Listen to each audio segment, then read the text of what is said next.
Hello students, मैं Revati Raman Verma HOD social science Nishans classes Kota की video classes में आपका एक बार फिर स्वागत करता हूं।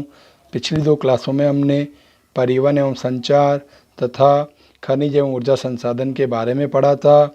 इस बार हम उपभोक्ता एवं विधिक जागरूकता तथा सूचना का अधिकार के बारे में जानकारी प्राप्त करेंगे।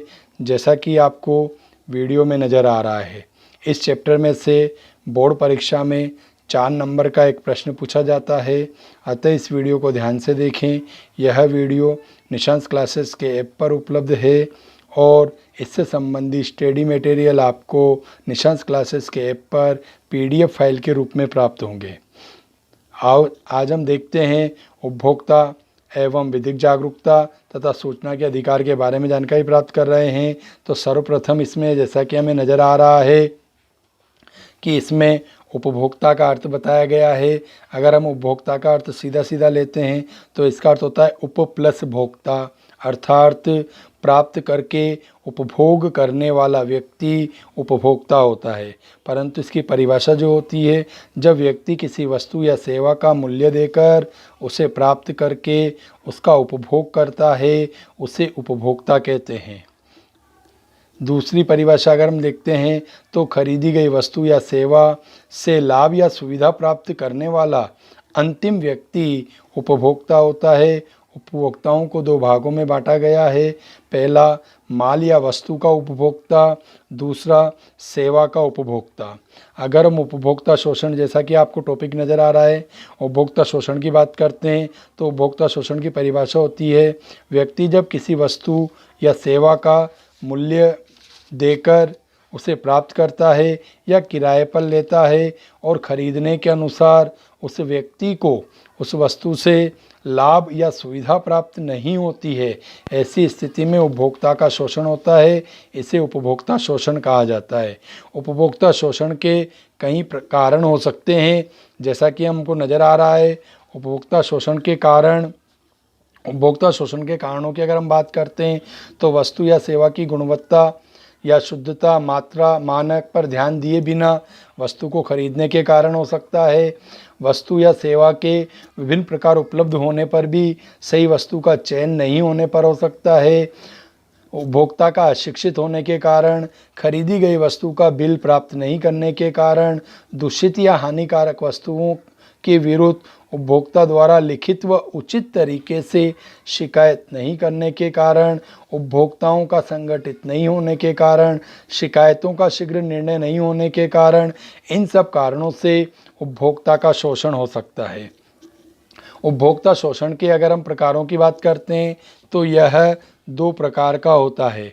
पहला माल या वस्तु के रूप में शोषण और दूसरा सेवा के रूप में शोषण। इसी क्रम में हम आगे बढ़ते हैं तो हम देखते हैं उपभोक्ताओं के अधिकारों को बताया गया है, जैसा कि हमारे को वीडियो में नज़र आ रहा है। इसमें बताया गया है कि उपभोक्ताओं को कौन कौन से अधिकार दिए गए हैं। अगर हम उपभोक्ताओं के अधिकारों की बात करते हैं तो उपभोक्ताओं को दिए गए अधिकारों में नुकसानदेह माल के विरुद्ध संरक्षण प्राप्त करने का अधिकार दिया गया है, सूचित किए जाने का या सूचना पाने का अधिकार दिया गया है, उचित प्रकार की विभिन्न वस्तु या प्रतिस्पर्धी मूल्य पर वस्तुओं को खरीदने का अधिकार दिया गया है, उचित फर्मों के समक्ष ध्यान पाने का अधिकार दिया गया है, अनैतिक शोषण के विरुद्ध परितोष प्राप्त करने का अधिकार दिया गया है। इसके अतिरिक्त उपभोक्ता शिक्षा पाने का अधिकार दिया गया है। अगर हम बात करते हैं जिस तरह से उपभोक्ताओं को अधिकार दिए गए हैं, उसी तरह से उपभोक्ताओं के कुछ कर्तव्य भी होते हैं, जैसा कि हमारे को नज़र आ रहा है। पहला, वस्तु से संबंधित लिखित या अलिखित संपूर्ण जानकारी प्राप्त करना चाहिए। खरीदी गई वस्तु या सेवा का पक्का बिल अवश्य लेना चाहिए। वस्तु की श्रेणी क्रम या गुणवत्ता के चिन्हों का पूरा ध्यान रखना चाहिए। अपनी शिकायत को सही साबित करने के लिए दस्तावेज या प्रमाण एकत्रित करने चाहिए। वस्तु व सेवा में कमी पाए जाने पर तुरंत विक्रेता को सूचित करना चाहिए और क्षतिपूर्ति की मांग करना चाहिए। निर्माता या विक्रेता द्वारा उपभोक्ता की शिकायत पर ध्यान नहीं दिया जाता तो बिना देर किए उपभोक्ता न्यायालय या राज्य उपभोक्ता संगठन मंच से संपर्क करना चाहिए।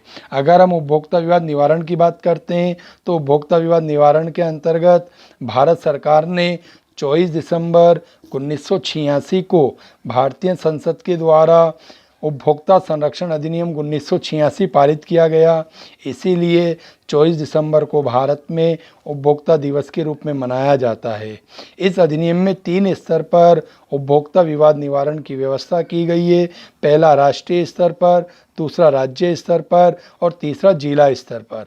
अगर हम राष्ट्रीय स्तर की बात करते हैं तो राष्ट्रीय स्तर पर मुकदमों की सुनवाई, ऐसे मुकदमे जिनमें वाद की राशि 1 करोड़ रुपए से अधिक होती है, उन मुकदमों की सुनवाई की जाती है। राज्य स्तर पर ऐसे मुकदमे जिनमें वाद की राशि 1 करोड़ रुपए से कम और 20 लाख रुपए से अधिक होती है, उनकी सुनवाई की जाती है। जबकि जिला फोरम के अंतर्गत ऐसे मुकदमे जिनमें विवाद की राशि 1 रुपये से अधिक और 20 लाख रुपए से कम होती है, ऐसे मुकदमों की सुनवाई की जाती है। अगर हम देखते हैं तो इसी अधिनियम के अंतर्गत राज्य सरकार को भी एक अधिकार दिया गया है और उस अधिकार के अंतर्गत उपभोक्ता संरक्षण अधिनियम राजस्थान 1987 पारित किया गया था। इसमें 2 स्तरीय व्यवस्था की गई है, राज्य स्तर पर और जिला स्तर पर। राज्य स्तर पर संरक्षण नियमावली 7 में कानून बताया गया है, जबकि जिला स्तर का जो संरक्षण कानून है वो नियम 4 में बताए गए हैं। हम देखते हैं, हमारा अगला टॉपिक है विधिक जागरूकता। अगर हम विधिक जागरूकता की बात करते हैं तो सर्वप्रथम फ्रांस में गरीब और निर्धन व्यक्तियों के लिए कुछ कानून बनाए गए। उसके पश्चात 1851 में विधिक सहायता आंदोलन उजागर हुए। ब्रिटेन में गरीब और ज़रूरतमंदों के लिए भी कुछ कानून बनाए गए। उसके पश्चात हम बात करते हैं भारत की, तो भारत में 1960 में इसी क्षेत्र में दिशा निर्देश जारी किए गए। 1980 में राष्ट्रीय स्तर पर विधिक सेवा सहायता के नियम बनाए गए और उसके लिए न्यायमूर्ति PN भगवती के निरीक्षण में एक कमेटी बनाई गई और इसको एकरूपता से लागू करने के लिए भारत सरकार ने 1987 में विधिक सेवा अधिनियम पारित किया। यह कानून संपूर्ण देश में 5 नवंबर 1995 से लागू हो गया। इसलिए 5 नवंबर के दिन राष्ट्रीय विधिक सेवा दिवस मनाया जाता है, जैसा कि आपको वीडियो में नज़र आ रहा है। विधिक सेवा प्राधिकरण की अगर संस्थानों की हम बात करते हैं तो विधिक सेवा प्राधिकरण में राष्ट्रीय विधिक सेवा प्राधिकरण, राज्य विधिक सेवा प्राधिकरण, जिला विधिक सेवा प्राधिकरण और तहसील विधिक सेवा प्राधिकरणों के बारे में बताया गया है। राजस्थान राज्य विधिक सेवा प्राधिकरण की अगर हम बात करते हैं या उसके कार्यों की बात करते हैं तो यह केंद्र सरकार की नीति और निर्देशों का पालन करती है, क्रियान्वित करती है। ऐसे व्यक्तियों को विधिक सेवा प्रदान करती है जो इस अधिनियम के अंतर्गत पूरे होते हैं या आवश्यक मानते हैं। लोक अदालतों का, जिनके अंतर्गत न्यायालय के मामलों के लिए लोक अदालतें भी संचालित की जाती है। स्थायी लोक अदालतों का संचालन होता है। निवारक और अनुकूल विधिक सहायता कार्यक्रमों की जिम्मेदारी ली जाती है। अगर हम बात करते हैं हमारा अगला टॉपिक की, तो विधिक जागरूकता करने के उपाय, तो इसके लिए केंद्र सरकार, राज्य सरकार के द्वारा अनेक कदम उठाए गए हैं। इनमें हम देखते हैं कुछ कदम हमारे सिलेबस में बताए गए हैं, जैसा कि न्यायिक अधिकारीगण और विधिक जागरूकता टीमें विद्यालय, महाविद्यालय, सार्वजनिक स्थानों आदि पर जाकर के व्यक्तियों को इसके बारे में जानकारी देती है। 8 मोबाइल वैनों के माध्यम से गांव-गांव में सचल लोक अदालतों का संचालन किया जा रहा है। आकाशवाणी और दूरदर्शन पर भी इससे संबंधित कार्यक्रम प्रसारित किए जा रहे हैं। जिला विधिक सेवा प्राधिकरण के द्वारा पर्चे और लघु पुस्तिकाएं वितरित की जा रही है। ठीक इसी तरह से हम देखते हैं राजस्थान सरकार के द्वारा दी जाने वाली प्रमुख योजनाएं या लाभकारी नियम और योजनाएं। पहला, दुर्घटना मृत्यु पर सहायता। दूसरा, चिकित्सा अनुदान राशि योजना। तीसरा, निर्माण श्रमिकों के बच्चों को छात्रवृत्ति। चौथा, प्रसूति सहायता योजना। पांचवा, राजस्थान विश्वकर्मा गैर संगठित कामगार अंशदायी योजना। छठा, मातृत्व लाभ अधिनियम 1961। सातवां, कर्मचारी राज्य भविष्य निधि, 8वां बाल विवाह प्रतिषेध अधिनियम, 9वां नकल विरोधी कानून। अगला टॉपिक है हमारा सूचना का अधिकार, जैसा कि आपको नज़र आ रहा है। अगर हम सूचना के अधिकार के बारे में बात करते हैं तो इसमें सर्वप्रथम देखते हैं लोकसभा द्वारा यह कानून 15 जून 2005 को पारित हुआ था। राष्ट्रपति की मंजूरी के बाद इस कानून को 13 अक्टूबर 2005 से लागू कर दिया गया। सूचना के अधिकार अधिनियम 2005 के अनुसार देश के नागरिकों को निम्नलिखित अधिकार दिए गए हैं, जो निम्न प्रकार है, जैसा कि आपको वीडियो में भी नज़र आ रहे हैं।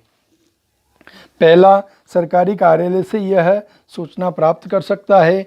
दूसरा, कोई भी नागरिक दस्तावेज या रिकॉर्ड देख सकता है और दस्तावेजों की प्रतिलिपि प्राप्त कर सकता है। तीसरा, सरकारी कार्य को भी देख व समझ सकता है। चौथा, काम में आने वाली सामग्री के नमूने ले सकता है। पांचवा, कंप्यूटर सीडी या फ्लॉपी में सूचना प्राप्त कर सकता है। मजदूरों की मस्ट्रोल, लॉगबुक, टेंडर बुक या कैश बुक आदि की जानकारी प्राप्त कर सकता है। अगला हमारा टॉपिक है सूचना प्राप्त करने का तरीका। अगर हम सूचना प्राप्त करने के तरीके की बात करते हैं तो इसमें सीधा सा एक तरीका दिया गया है कि कोई भी नागरिक जो सूचना प्राप्त करना चाहता है उसे निर्धारित प्रपत्र पर आवेदन पत्र देना होगा। आवेदन पत्र के साथ 10 रुपये या पोस्टल ऑर्डर के रूप में जमा कराने होंगे। पहला, अगर सूचना बड़े आकार के कागज़ की नकल है तो अलग से पैसा देना होगा। दूसरा, सीडी या फ्लॉपी में सूचना मांगी गई है तो 50 रुपये देने होंगे। फ़ोटोकॉपी के 2 रुपये प्रति पृष्ठ के दर से देने होते हैं। रिकॉर्ड या दस्तावेज देखने के लिए 10 रुपये जमा कराने होते हैं। और उसके अतिरिक्त अगर 1 घंटे के अतिरिक्त कोई रिकॉर्ड देखना चाहता है तो उसे 15 मिनट के 5 रुपये अलग से देने होते हैं। आवेदन के 30 दिन के अंदर सूचना प्राप्त होती है। व्यक्ति के जीवन और स्वतंत्रता के बारे में 48 घंटे में सूचना प्राप्त हो जाती है। सहायक सूचना अधिकारी 35 दिन में सूचना मंगा करके देता है। समय अवधि के अंदर सूचना नहीं मिलने पर सूचना देने से मना माना जाता है। सूचना नहीं देने पर जुर्माना अथवा पेनल्टी। अगर हम देखते हैं तो सूचना नहीं देने पर अधिकारी या सही कारण से आवेदन लेने से मना करने पर या गलत अधूरी सूचना देने पर अधिकारी को 250 रुपये से 25,000 रुपये तक के जुर्माने का प्रावधान है। सूचना आयोग, अगर हम बात करते हैं तो सूचना आयोग लोक सूचना अधिकारी के विरुद्ध अनुशासनात्मक कार्यवाही की सिफारिश भी कर सकता है।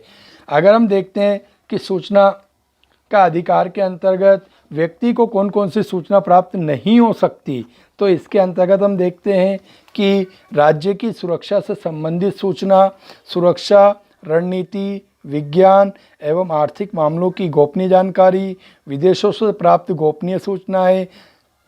चौथा, जिससे न्यायालय, संसद या विधानसभा के अधिकारों का हनन हो।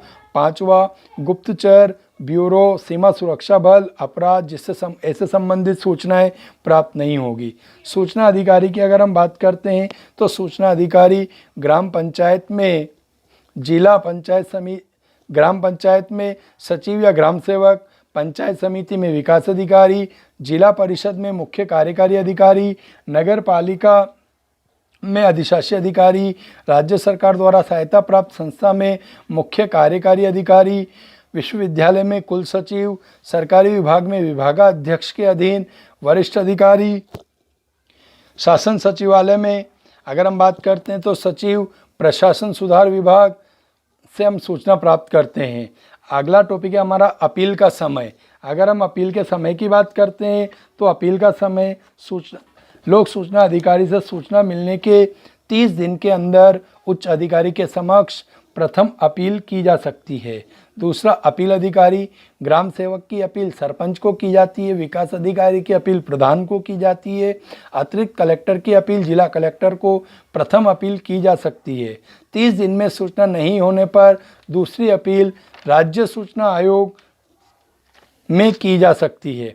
इसी प्रकार अगर हम देखते हैं आगे तो वीडियो क्लासेस हमारी चलती रहेगी। लॉकडाउन की स्थिति में भी निशांत क्लासेस, कोटा के वीडियो आपको आगे भी मिलते रहेंगे। इसके लिए आप हमारे चैनल को ज़्यादा से ज़्यादा लाइक और सब्सक्राइब करते रहिए और निशांत कोचिंग के ऐप को प्ले स्टोर से डाउनलोड कीजिए ताकि आपको हमारे नए नए वीडियो प्राप्त होते रहें। निशांत क्लासेस परिवार की ओर से हम आपके और आपके परिवार के स्वस्थ रहने की कामना करते हैं। धन्यवाद।